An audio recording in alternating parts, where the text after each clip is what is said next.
A very good evening student. बेटा आज का जो हमारा टॉपिक है वो है राइबोसोम।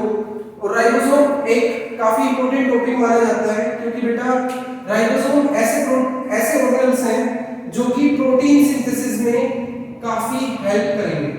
ठीक है, ये लोग प्रोटीन फैक्ट्री के नाम से जाने जाते हैं क्योंकि बेटा ये ऐसी जगह है जहां से जो प्रोटीन होते हैं वो बनाए जाते हैं। क्योंकि आपको पता होगा बेटा डीएनए ट्रांसक्रिप्शन करके बनाता है बेटा आरएनए, और ये आरएनए जो है जब इसको प्रोटीन बनाने होते हैं तब ये बेटा हेल्प लेता है किसकी, राइबोसोम की, और राइबोसोम के पास जाता है और प्रोटीन जो है वो बनाता है।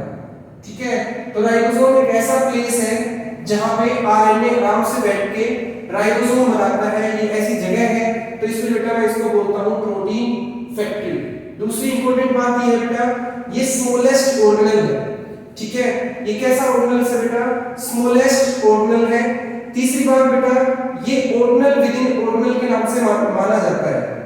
क्यों ऐसा कहा जाता है, क्योंकि लास्ट टाइम आपने क्लोरोप्लास्ट और माइटोकॉन्ड्रिया के अंदर देखा था कि जो एक ऑर्गेनल आया था क्लोरोप्लास्ट और माइटोकॉन्ड्रिया, इनके अंदर भी 70s राइबोसोम आपको देखने को मिल रहे थे।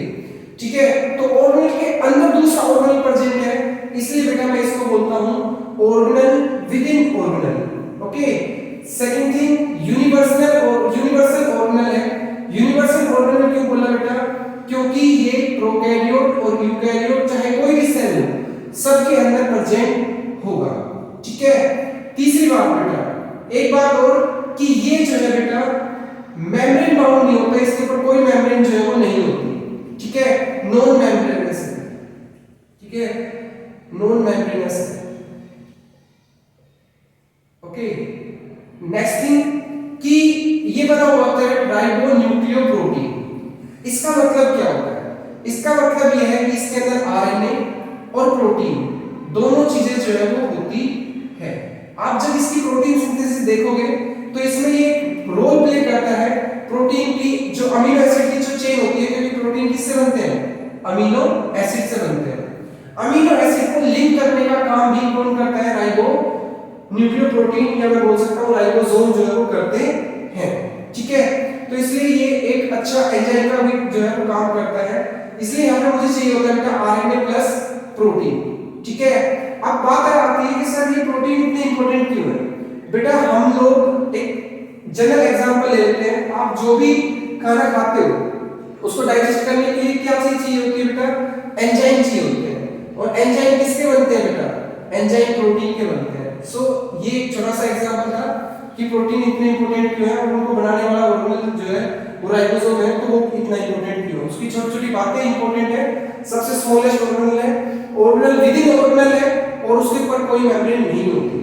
ठीक है, दो यूनिट का बना हुआ होता है, एक लार्ज यूनिट और एक स्मॉल यूनिट। और ये यूनिट जो है आपस में, जैसे मान लो ये आपकी स्मॉल यूनिट है, ठीक है, और इसके ऊपर इस तरीके से लार्ज यूनिट है, और ये आपस में एक दूसरे के साथ बेटा मैग्नीशियम आयन का यूज करती है, इसके थ्रू ये लोग जुड़ते हैं। ठीक है, सिंगल एमआरएनए एक टाइप का आरएनए है। ठीक है, उसके ऊपर काफी सारे राइबोसोम मिलकर जो है प्रोटीन बनाते हैं, तब इस कंडीशन को बोलते हैं पॉलीराइबोसोम। ठीक है, जब प्रोटीन बनाने होते हैं तो डीएनए जो है बेटा एक आरएनए सिंथेसाइज करता है जिसका नाम है एमआरएनए, जिसके ऊपर सीक्वेंस लिखा होता है कि भाई इसके बाद ये अमीनो एसिड आएगा, इसके बाद ये अमीनो एसिड आएगा, इसके बाद ये अमीनो एसिड आएगा।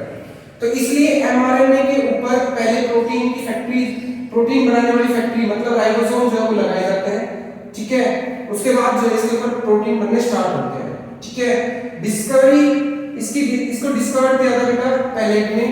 ठीक है, इसलिए इसको पैलेट ऑर्गेनल के नाम से जाना जाता है। ये एंडोप्लाज्मिक रेटिकुलम की मेम्ब्रेन पे मिल सकता है यूकैरियोटिक सेल में। ठीक है, साइटोप्लाज्म के अंदर मिल सकता है, माइटोकॉन्ड्रिया के अंदर भी होता है, क्लोरोप्लास्ट के अंदर भी होता है।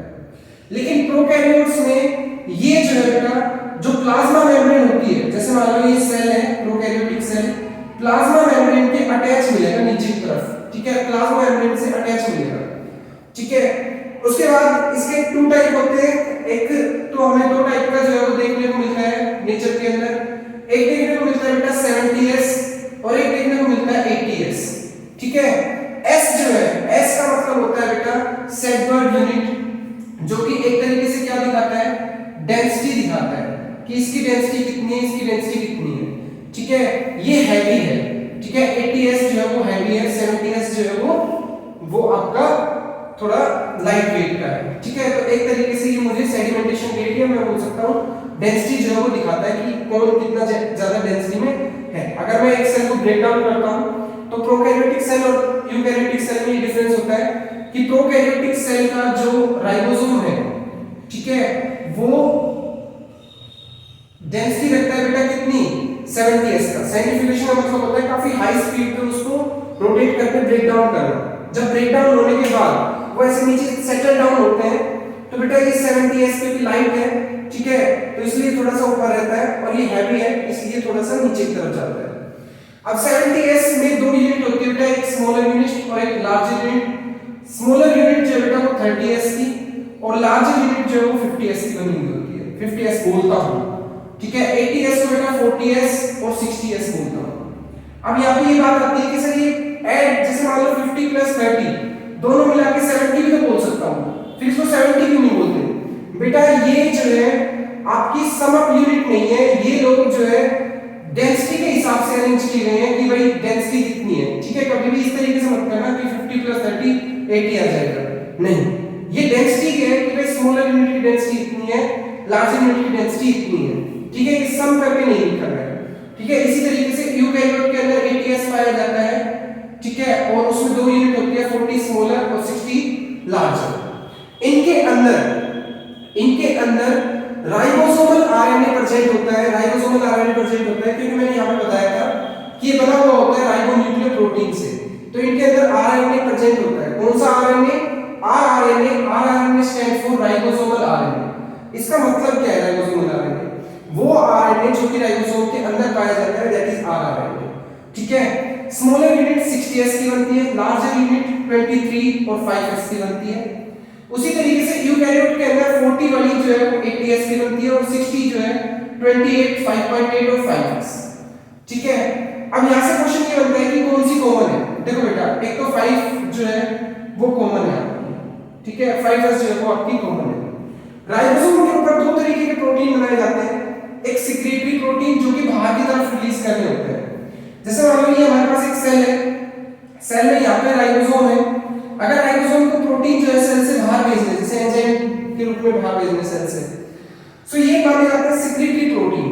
और दूसरे माने जाते हैं बेटा जो कि सेल के अंदर यूज होते हैं, जैसे न्यूक्लियस के अंदर यूज करना है या माइटोकॉन्ड्रिया के अंदर यूज करना है या किसी भी ऑर्गेनेल प्लाज्मा मेम्ब्रेन के ऊपर यूज करना है, तो उसको हम लोग नॉन सिक्रीटरी प्रोटीन के अंदर डालते हैं क्योंकि वो सेल के अंदर ही यूज हो रहे हैं। और सिक्रीटरी प्रोटीन जो है वो होते हैं जो कि सेल से बाहर जाने का काम करेंगे।